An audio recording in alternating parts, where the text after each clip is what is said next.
Well, hey, this is Rhonda Simmons, the founder and CEO of the Simmons Empowerment Foundation. And like I say, every single podcast episode, I am excited. I tell you, I have met some of the best people this side of heaven that I have interviewed on our podcast. And today is no exception.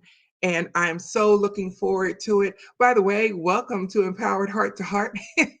Just in case you missed my little intro, welcome. If you're watching the video on our YouTube channel or our Facebook page, please make sure on Facebook that you like, comment, and share this video.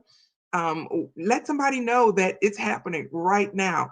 And so also on YouTube, subscribe so that you can be notified every time I upload a new episode. Because as you know, our podcast publishes weekly.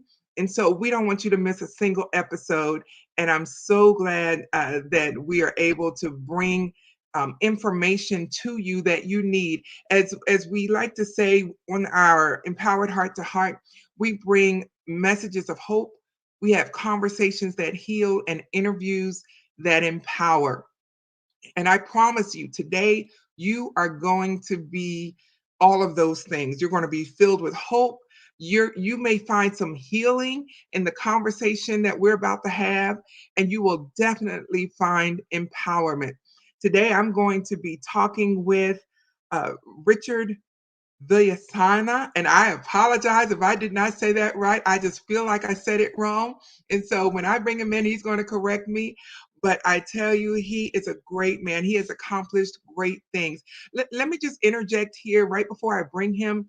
Since we're living anyway, we might as well make an impact on those around us. What is it that you could do to help someone else? Well, Richard has definitely made full proof of his life. He is a proud Navy veteran. He is a leading international authority on immigration issues and foster families. He's been featured on CNN International. I told you, I got one of the best people this side of heaven to interview today. He's been interviewed on Univision, ABC TV. He's been in US magazines and newspapers. He's been interviewed on radio, television, and podcasts, and by EFE, the world's largest Spanish media company. And I'm just going to let him tell you the rest of his story. And so I'm going to introduce to you, I'll call him Mr. Richard. Hello, Richard. How are you? I'm doing so good, Rhonda. Thank you for having me. Absolutely. Please, for the sake of my own salvation here and for our audience, will you please tell us how to correctly say your last name? Villasana. Villasana. Yep, there you Beautiful, go. beautiful. Perfect. Okay, good. I'm glad I got it right now. So, Richard, I'm so glad to have you on our show today. I know you are a super busy man. Your bio speaks volumes, and I would love for you to just share with us some more about yourself and your accomplishments, and especially about your work in the foster care industry. Well, thank you so much. And I got into this industry kind of, I was pulled into it. I listened to a gentleman talk one time, and he said, some of us know exactly what we want to do. We know we're going to be attorneys or accountants. And there's some of us who don't really have an idea what we're going to do in life. And then somehow it kind of pulls us into it. And that's what happened with me. I was working with a mentor. He was an incredible person who had been all throughout Latin America working on behalf of foreign governments, the U.S. government, the Department of Defense, doing multi-million dollar contracts for Fortune 500 companies. And I was so fortunate that I was able to get this person's attention and have him be my mentor and teach me how to engage with government agencies and companies all throughout Latin America. And because of that, he also showed me that I had a skill, I had a gift for finding people. And I had done this for our own business because we were in business together. But I have to tell this story because this really sets the framework for what I did in foster care. So one day we're working together and he comes to my desk and he gives me a piece of paper and he says, I want you to find this guy. His name was Barry Johnson, I think. And I said, okay, where is this guy? He says he's in Washington, D.C. He works for the Department of Commerce. Now, this is not a small little agency. This is huge. And he said, look, do what you can. See if you can find this person's phone number and let me know at the end of the day. So later that day, I came to his desk. I dropped a piece of paper off. He looks at it. And he says, what's this? I said, well, that's the phone number. Phone number for who? I'm like, for Barry Johnson. And he looks at his watch. He says, I asked for this 5 minutes ago. I thought he was upset because I'd taken so long. Oh, and I forgot to tell you, this is pre Google. So there was no database to go to. There was no search engine. And he's like, you did this in 5 minutes. I said, well, yeah.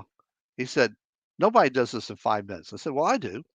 And I'm thinking, job done. I'm ready to get back to my desk. And I'm moving that way. And he says, you're not leaving till you tell me what you did. Okay, so I come back and I tell him that I called, Marianne at the Economic Development Center, and she got me to John, who was in DC, and John got me over to Suzanne, and Suzanne gave me the phone number. And for me, it's like, there's no mystery here. This is what I did. Job done. Got work to do. And he says, nobody does this. And I said, I do all the time. And he says, you're not listening to me. And that was really important. That was a life lesson right there because I respected him. I admired him.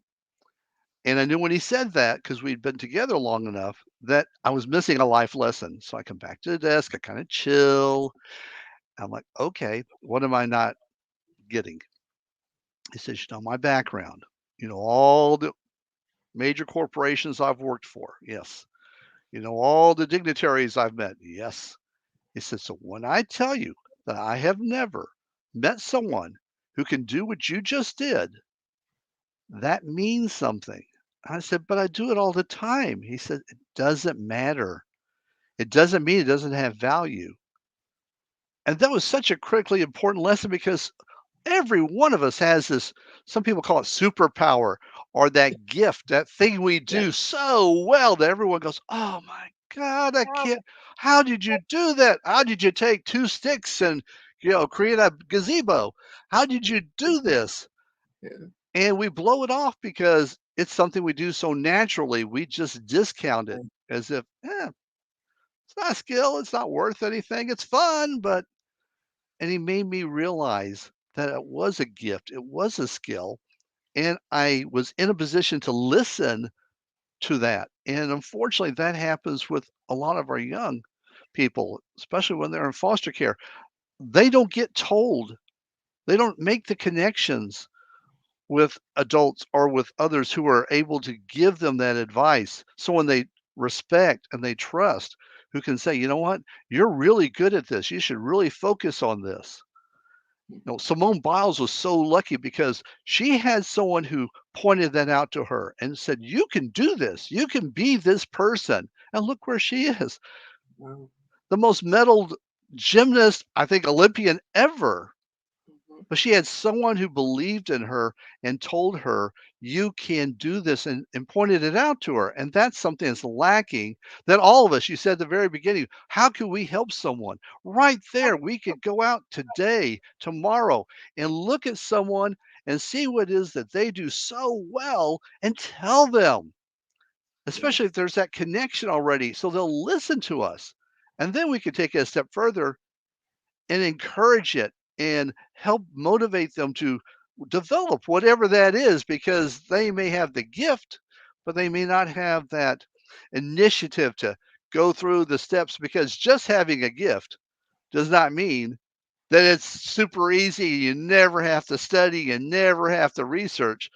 I do all the time. I am constantly in learning mode, Right. but that may be a skill other, young people don't have that Mhm. we as adults, we can encourage that and give that to someone and change their life forever.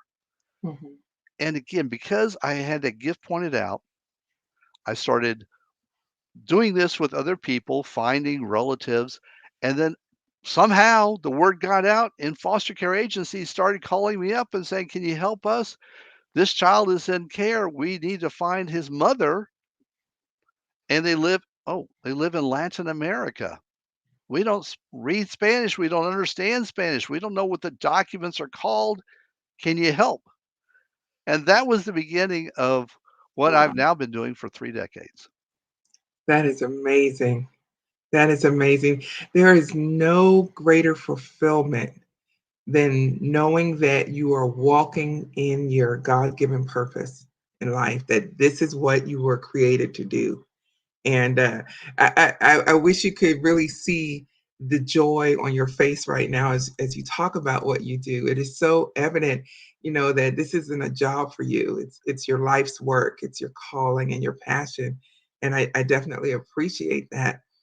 And um, so in the foster care industry, um, you do you focus specifically on children in Latin America, or are you just open to anyone who needs your help?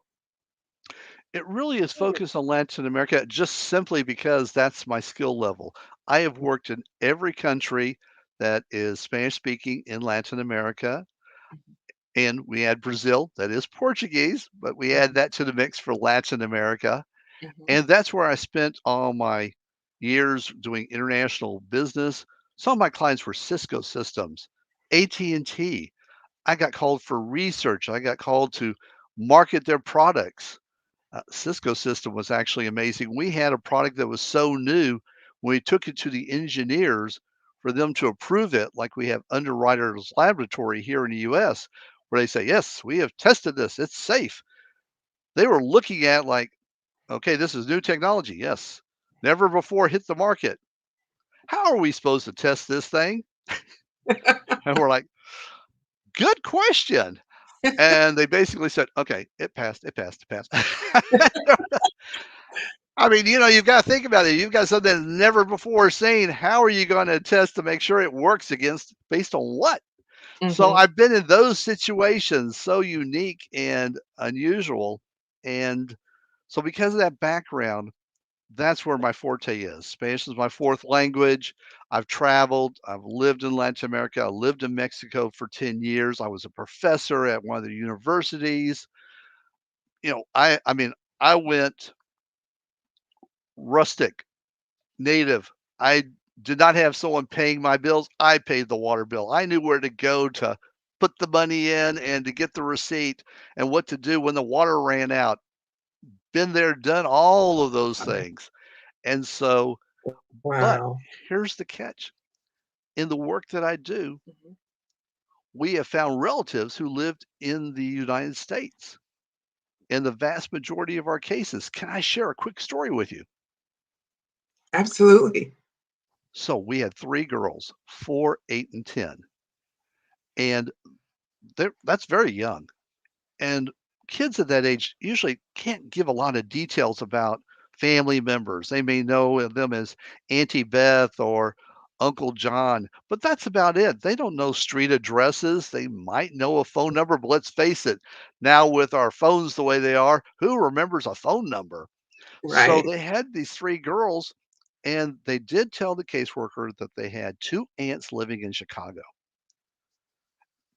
They could not find anything on these two aunts, but they had information on some of their relatives who were living in Mexico. So they said, "Look, can you help us find those relatives in Mexico?" Sure. 3 weeks later, we found the relatives, gave the contact information to the caseworker. So it's a Saturday. She's got her translator with her. She's calling down to Mexico and she gets one of the uncles. And she's talking for a few minutes and says, "By the way, do you know anything about two aunts living in Chicago?" He says, "Wait a minute." Few seconds later, a woman comes on the line, and the caseworker introduces herself and does the same thing and says, "Do you know anything about two aunts living in Chicago?" She says, "Well, of course I do. I'm one of them. They were in the living room having coffee." Oh my goodness. They had Wow. flown down that week and were spending the week with the family. and they'd Mhm. just gotten back from lunch, and were having coffee in the living room Wow. when she called. That's exactly how she reacted. 17 years, I've never had anything like this ever happen. Wow. And guess what? They're like, "Of course we'll take the girls in. We'll be back on Tuesday." And boom, where are the girls living now? In Chicago with their aunts. That happens Wow. all the time. Oh, So that's fantastic. no, it is because these girls didn't have to leave their country, probably didn't speak Spanish, Mhm.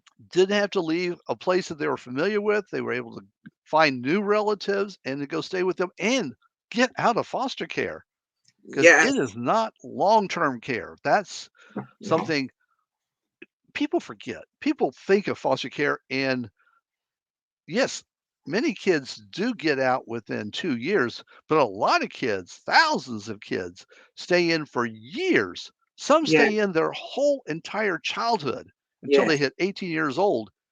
That's all they've ever known, and that's a terrible parent. Government just is not created to be a loving, caring, guiding parent. Absolutely. Absolutely. I eh, having gone through some training, of course, not at the level that you have, but having gone through foster parent training, everyone wants the babies and the little ones and the cute, cuddly ones. And so, like you said, there are so many older children in foster care, and they know that that's the thing that hurts my heart is they know that they're not anyone's choice and they're acting out, because they know people are not choosing them because of, something that they can't control, their age, and it just hurts my heart to just see that. I know in our state, in Texas, they are overrun with foster care children to the point where the state is reaching out to the public to see if they're willing to rent houses, if the state can rent houses from, just everyday citizens to put these children in because they have them staying in hotels or sleeping overnight in the offices because they don't have anywhere to place them because people don't want to deal with the older children, and that's where my heart is. And so, what are some of the worst problems that you've seen in the foster care system? Well, you really just touched on it, and that is that we went through COVID, and COVID did a lot of things to the foster care system. Before COVID, grandparents were a great resource. Grandparents have stepped up and they are definitely unacknowledged heroes. They step Yes. in and take in their grandchildren, they care for them. Mhm. Some do this formally, some adopt their children. That's what happened Yes. with Simone Biles. Her Mhm. grandparents came in and took her out of foster care, and then ultimately they adopted her. And Wow. so it's family, and Mhm. everyone loves their grandparents. Yeah, I know, right? And so it's like the best of both worlds. So Yes. but because of COVID, many of them died. Many of them now have medical issues that prevent them from being that caregiver to their grandchild. So they're out of the picture. And this happened to thousands and thousands of families. Then you had those who, they passed away. You had parents who passed away. You had people who were foster parents who they are dealing with grief or loss, or they're at risk, or a child is at risk, so they are have pulled back. So across the country, this is one of the things I write about in my book is because people didn't hear a lot about this. The reality is these people had to pull back, and that's why we have a foster care crisis right now because we have lost all these foster parents and potential adoptive parents, and now we're having to rebuild, and every state is suffering from this lack of having foster parents to give a child a real home. So, yes, we do have them sleeping in hotel rooms, sleeping in offices, sleeping in the break room. Can you Yes. imagine a child 5 years old being at an office all day? And No. even if they're not having to come back to the office and sleep on the floor or on a cot, I mean, no matter how nice the cot is, it's still a cot and it's still in an office. Right. No one's reading them bedtime stories. No one's helping them with their homework. No one's giving them that chocolate chip cookie. And this is not to say that these people who work in these offices, you know, are heartless. They're not. Mm. I'm sure they are stressed because they have to watch this and don't have the ability to make change.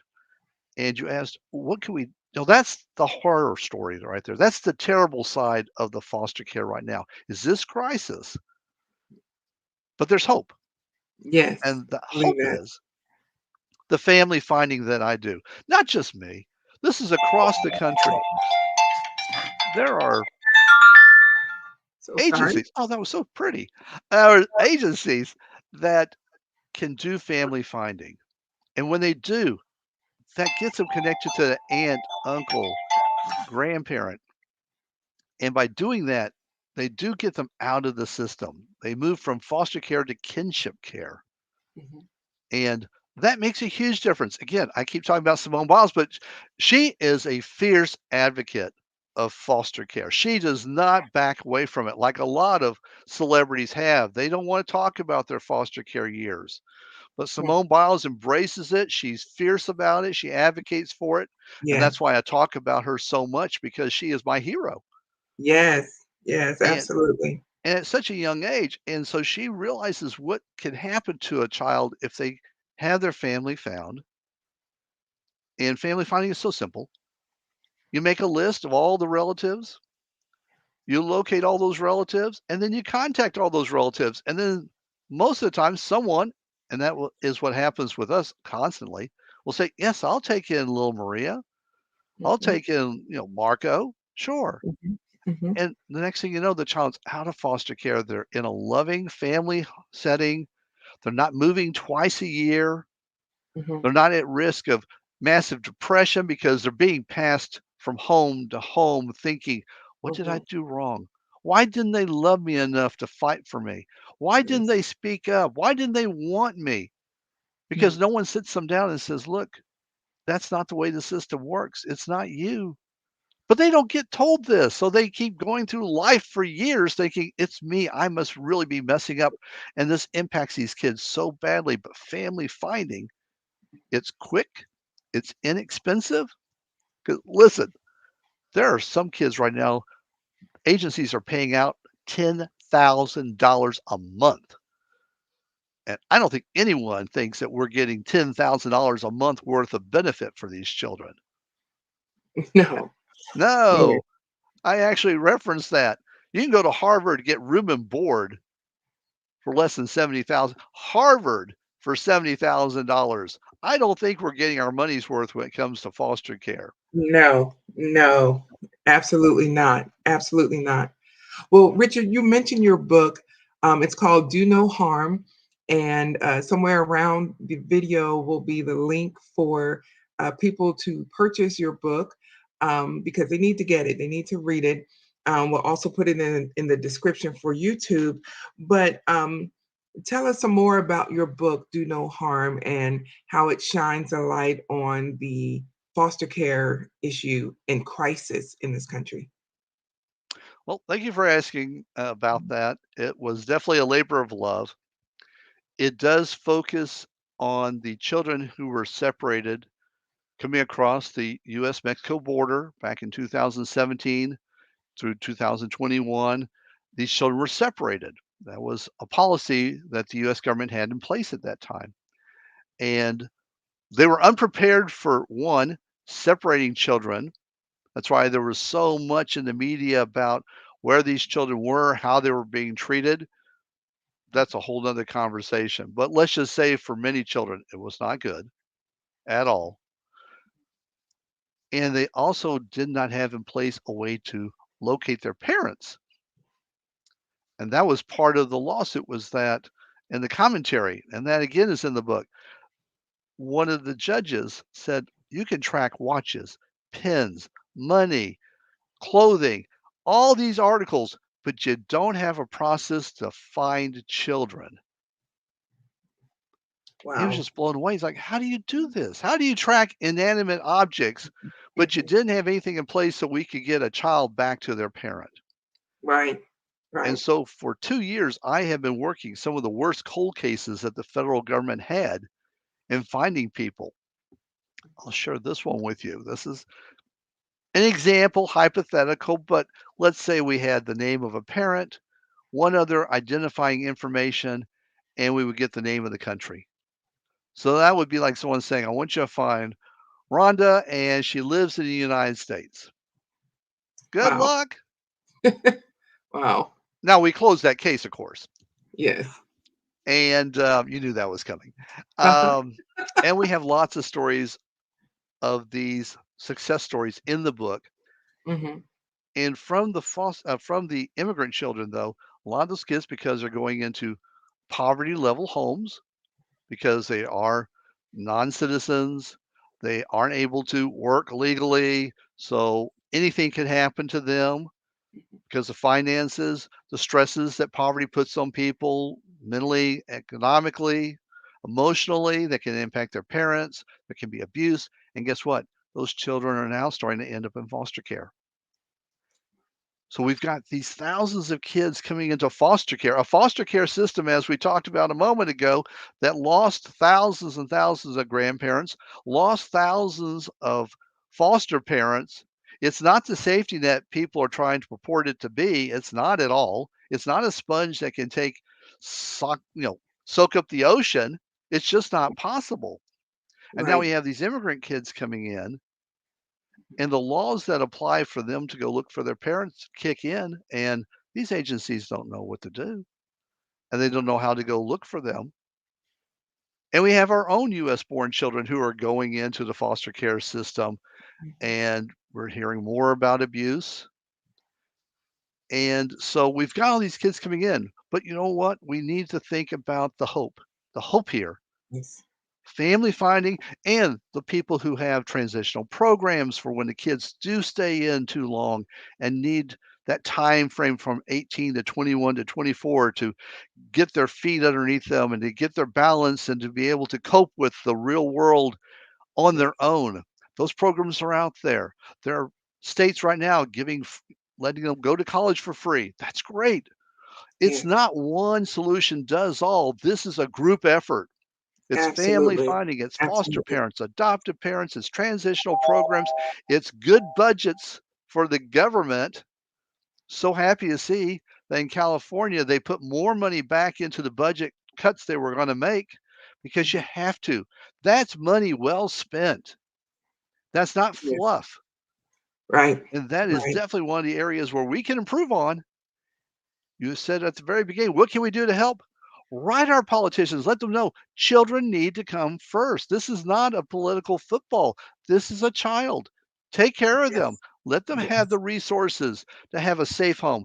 Let the agencies have the resources so they can have someone do the work, find their relatives, contact the relatives, Mhm. engage with them, and get that child out of foster care. Guess what? At $10,000 a month, now that's a high, but still, let's say it's 5,000. That's a savings.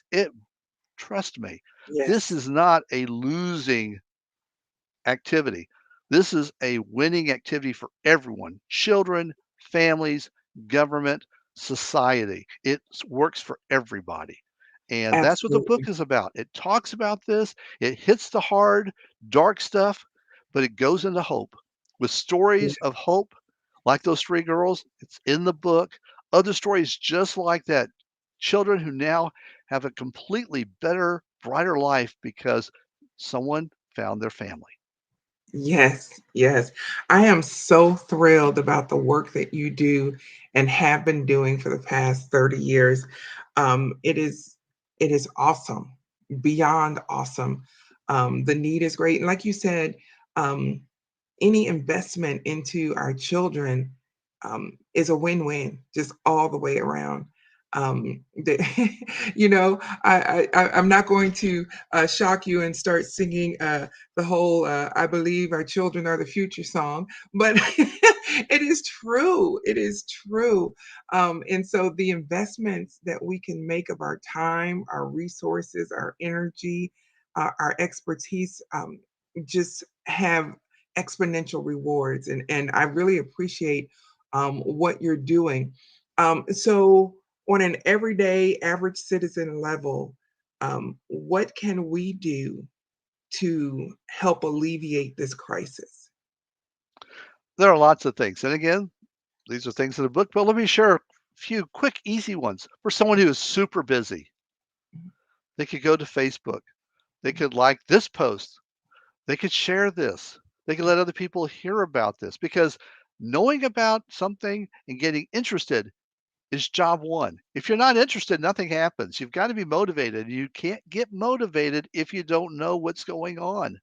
And so that's number one. They could come to our Facebook page. They could like our posts. They could share them. Second thing, they could do fundraisers, especially on Facebook.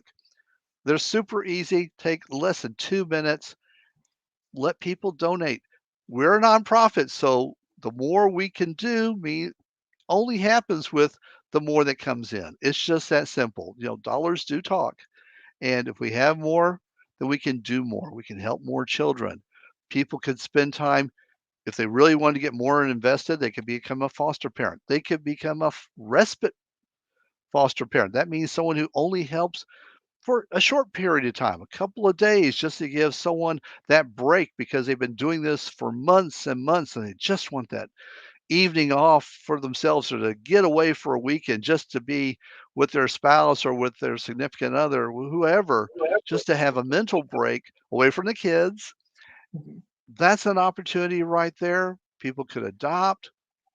That's out there. But again, supporting nonprofits, any nonprofits, and they could buy the book. Proceeds from the book do go to help the nonprofit Forever Homes for Foster Kids.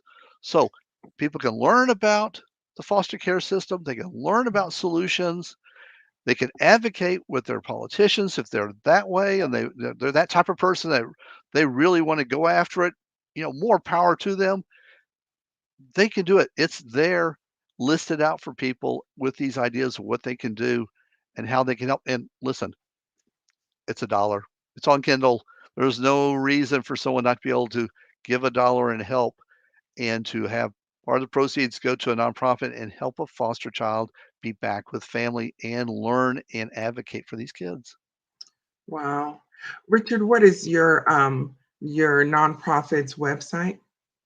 So it's Forever Homes for FOR fosterkids.org. Okay. So if I got this right, because I'm going to put it up here on the screen so people can see. And if I spelled it right, how'd I do?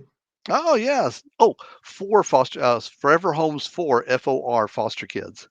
Okay. ORG. Now, okay, I can definitely. Oh, so sorry, I hit the wrong thing. I can definitely fix that. And so as we close today, Richard, what would be a parting message that you would have for a foster child and a foster parent? Let me talk about the foster parents first. Ask for help. Understand that unfortunately some counties are really good at offering help, others aren't. But there are books out there that talk about being a foster parent, how to do better as a foster parent. Again, you can check our Facebook page. There are experts out there. Dr. John DeGarmo is amazing, and he has his own books, and he is a foster and adopted parent, so that can help you. And as far as foster kids, don't give up. Look for that mentor. Look for that teacher who really you connect with and talk to them and share and open yourself up. I know it's scary, and I'm saying that I have not been a foster kid, so I'm going to put that out there. But you got to take a chance. Try take a chance with one of these adults, someone you resonate with, and see if they can connect and you can find out what's your superpower and realize that you have more control. Ask more questions. Look for information. It's out there. Resources are out there, but you're going to have to look for it. Unfortunately, I wish I could say that we're going to do it for you. Unfortunately, sometimes adults just don't step up the way we should. So grab it, go for it. It's your life. And I would say try to get as much benefit as you can, find out about programs, ask your school about programs they should know, and then they can help you. So you may have to be your biggest advocate, but you can do it because you've done and you're going through so much. You can still do it though and make your life so much better and brighter. Yes. Absolutely. Richard, thank you so much for being on our show today. Again, for those watching on our YouTube channel, Richard's nonprofit organization, Forever Homes for Foster Kids, that website is on the screen. It'll be in the description around the video and around the podcast. You want to get involved in some capacity, we can do something to help. One thing we have to be resolved is that doing nothing is not an option. And so, Richard, thank you so much for being a part of our show today. And if you'll just hang tight, I'll be right with you in just a moment while we wrap things up. Okay? Thanks so much.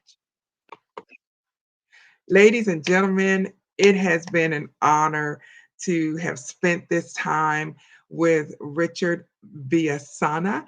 I am so glad that he has been a part of our show today. It has been insightful. And what is so significant about this particular interview is that May is National Foster Care Awareness Month. And so this was right on time. And we need to get involved. You know, you may have an extra bedroom in your house. You could be using that to be a foster parent to some child in need. You may have multiple properties that you could use and or multiple bedrooms. There's something we all can do. Doing nothing is not an option. You know, while Richard was talking, I was even thinking about our Dear Future Me, the coaching program, which is specifically geared to improve college and career readiness for at-risk students. Did you know that being in the foster care system puts what's called an at risk indicator on their educational records? Being an immigrant puts an at risk indicator on their educational record, meaning that that student is at risk for high school dropout. And educators, we know that already. And so why not do something?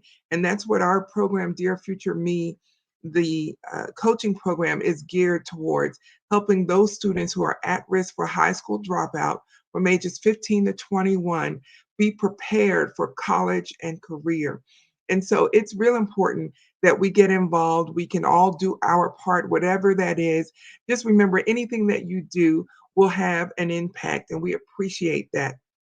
And so make sure that you get involved and that you check out Richard's website at www.foreverhomesforfosterkids.org. You want to get involved today. So until the next time, we ask that you just be blessed, be encouraged, and most of all, be empowered. We'll see you next time.